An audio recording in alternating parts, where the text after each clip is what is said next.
Hello, and welcome to Replay Value. When I first started this Hyouka series, I decided pretty early on that I wasn't going to talk about the first ED. I even made a joke about it in my end card on the analysis of the first OP. But frankly, that put me in a weird position. Here I am, attempting a somewhat comprehensive analytical look at Hyouka, a show which takes great care in almost every element of its production. And yet, I'm going to completely ignore something that plays for a minute and a half at the end of every episode? No, I'm not. Well, not anymore. Even as I record this line, I'm not entirely convinced that I'm making the right decision by talking about it. But here we are. If you're watching this video hoping for some kind of huge analytical overhaul that's going to make you completely reconsider this ED, you've come to the wrong place. That's because the reason I had no intention to talk about it is because this ED is mostly devoid of the stuff that makes the show so interesting to talk about. Don't get me wrong, the song and animation are great, but the thematic meaning is just not up to the level that I expect from Hyouka. It's a really cheap ploy for some fan service points that I think is insulting to the characters in the audience. But that's just my opinion. I'm not going to jump on some high horse and start preaching. I'm just here to analyze why that matters. And I think regardless of how you feel about the fan service in the ED, you might have the same issues I do. So with that all being said, let's take a look at Hyouka's beautiful, dissonant ED, Promise of Slumber. As I said earlier, I think this ED is visually stunning. The lights and shadows are pretty amazing. Kyoto Annie nails the small details with the bounces and with the stars spinning around Polaris, and as expected from Hyouka, the shot composition is varied and the flow of the sequence is great. The song has this slow pace to it which the shots like to generally match, but sometimes quickly dissolve and cut to keep things varied enough to pique interest or to keep with the song. I also think that there's this nice storyline in here about our focus characters, Chitanda and Mayaka, being surrounded by this luminescent but ultimately fake stellar map before Polaris, the North Star, is launched into the sky, providing them with the real night sky, making the fake star sphere pale in comparison. There are plenty of possible interpretations. From the most negative, Polaris is a stand-in for Hotaru, Satoshi, and or the viewer, all at the same time, which is at the center of the girls' universe and frees them from their false reality without whom they'd be trapped. To the more positive, Polaris represents a constant which the girls are able to use themselves to discover something more beautiful than what they originally had. That constant being anything from love to faith to friendship. There's also plenty in between.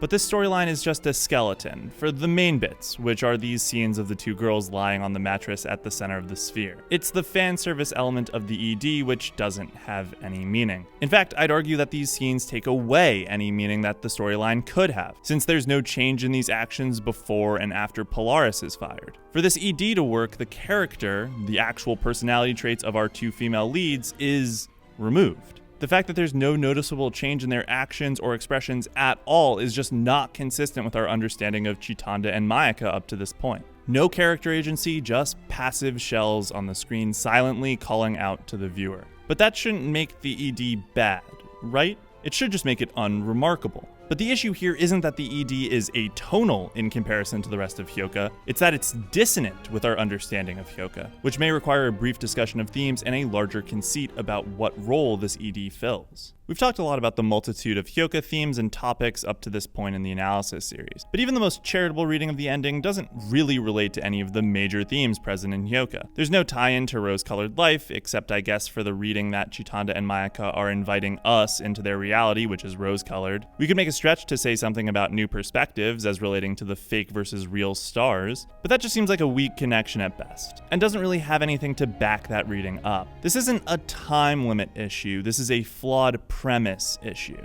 Promise of Slumber simply doesn't have the same bond to the body of the show that the first OP does through its theming, or the second ED does through its characters. Conceptually, it feels removed from the larger whole. But it's important to note that EDs don't have to be thematically tied in order to be good. And it's fine if they're tonally different than the rest of the show. It doesn't inherently make them bad, just because they're going for something different than the show itself. As an aside, I tend to think that EDs that aren't thematically tied in some way tend to not be great, but it doesn't mean that they can't be good. It certainly doesn't make them bad just because they're going for something different than the show itself. What does make an ED bad is if it takes something that is true in the show and presents something inconsistent to that truth in the ED, assuming it isn't being played for laughs, which I think we can all agree is not the case with Promise of Slumber. So these passive characters that appear in the ED are dissonant with our understanding of Chitanda and Mayaka in the main body of the show, and do them a disservice in that regard. Chitanda and Mayaka are active characters in Hyouka. They're not characters whom the plot simply acts upon as they stand unchanging. This is, in my opinion, why Promise of Slumber actively bothers me instead of just getting an eye roll. Sure, I'm personally not a fan of the skimpy outfits, but hey, it's not like Mayaka has shown an adverse reaction to being treated like a small child in a previous episode. Oh wait, I can't be the only one who feels this way. Even if you put Chitanda and Mayaka in cardboard boxes and have them sit still in chairs during the glamour shots, it would still be a bad ED. The issue isn't inherently the fan service. It's what got stripped from the characters to make the fan service scenes work.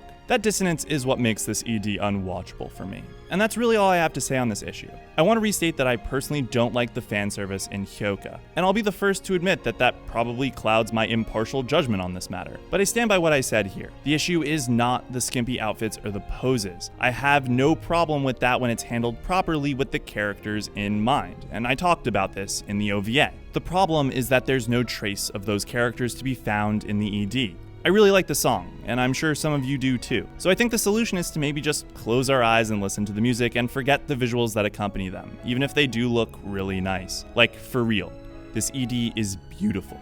It's also really dissonant. As a closing note, I think ED2 does a great job of keeping the characters consistent with themselves, as do the first and second OP, but in the case of our second half themes, we'll be tackling those further down the line. Hope you enjoyed. Leave a like and comment with your thoughts, subscribe for more videos, and follow me on Twitter for my live analyses and future projects. Link in the description. We'll be back real soon with another video, but until then, thanks for watching.